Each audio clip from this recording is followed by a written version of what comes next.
papunta tayo sa okra. Mag-harvest tayo ngayon. Ang dami-dami guys.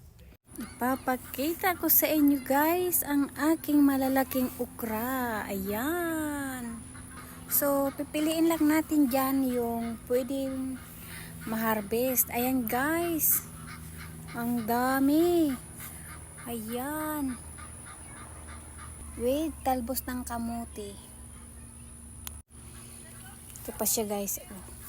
Matigas na siya, hindi na siya pwedeng kunin. Ayan for 5 days guys, hindi ako nakapag-harvest kasi nga nasa travel kami ng aking asawa. Ito ang laki-laki diba? Parang wala na akong makukuha dito. Lahat na matitigas. Ayan.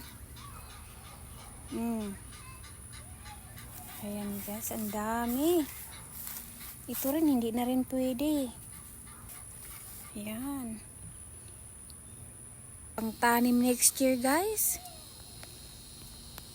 Thank you for watching mga palangga. Grabe. Hindi ako makapaniwala. Wala na akong makuha. Thank you for watching everyone. Bye bye.